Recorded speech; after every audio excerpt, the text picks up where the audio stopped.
Have you ever heard of someone who fixed the internet? Using a charcoal stove, chewing gum, and a cracked technophone?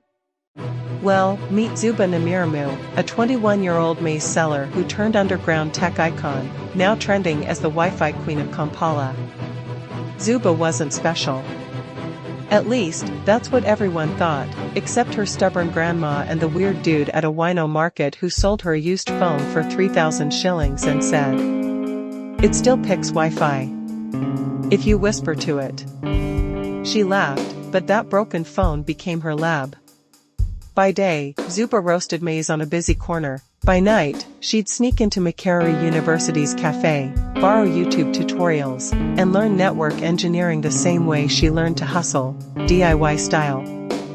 Her goal was to bring free Wi-Fi to her hood in Kawempe, where network were as rare as power supply. But that dream? It was born by accident. One night, while experimenting with an old modem, aluminum foil, and a jerrycan, Zuba boosted her signal so well that it lit up the neighbors' phones. They thought MTN had upgraded the zone. She just wanted to download Davido's album. Her cousin caught her and the experiment on camera and posted it on TikTok with the caption, "Village girl becomes MTN CEO overnight." That clip blew up and hit 3.6 million views. Hashtags like Wi-Fi Witch and Kampala Signal Savior started trending. Suddenly, Zuba had DMs from influencers and tech blogs. The fame was wild. She was invited to Nairobi for a Tech Youth Summit, interviewed by BBC Africa, and almost featured in a Netflix doc, until they found out that she once used a church speaker to amplify her router signal. Then came the call that would have changed her life for good. A major startup from Ghana offered to fund her project. They wanted her to design a community-based Wi-Fi solution for low-income areas. Zuba, who was roasting maize that mornings, agreed. She was now part inventor, part CEO, and part walking meme. But fame isn't always fiber optic fast. Success doesn't come without some huddle. One Ugandan Twitter-turned-blogger claimed Zuba was a fraud. That the whole Wi-Fi booster was a scam, copied from a 2004 South African documentary. Hashtag Zuba Exposed trended. Her funding paused.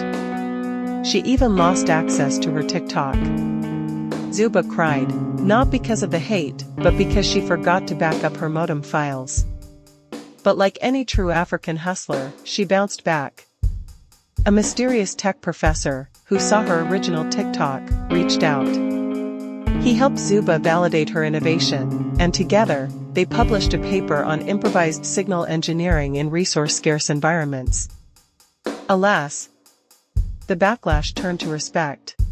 UNICEF invited her to co-create Wi-Fi hubs for rural schools. Zuba built a startup called Signal Sisters, hiring young African girls, training them in tech, and installing affordable routers in underserved areas. She didn't invent Wi-Fi. She just refused to accept that it was for the rich only. They called her the Wi-Fi Witch, the tech meme queen, the Kampala dreamer.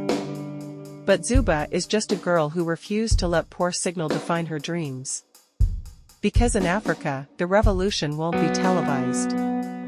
It'll be uploaded, boosted, and maybe even powered by a jerrycan. If you smiled, laughed, or just Googled how to boost Wi-Fi with a saucepan, hit that subscribe button. AfroRise Chronicles brings you the real and the wild from Africa's hidden hustle stories. Like, comment, and share this story, and remember, innovation isn't about money. It's about refusing to settle.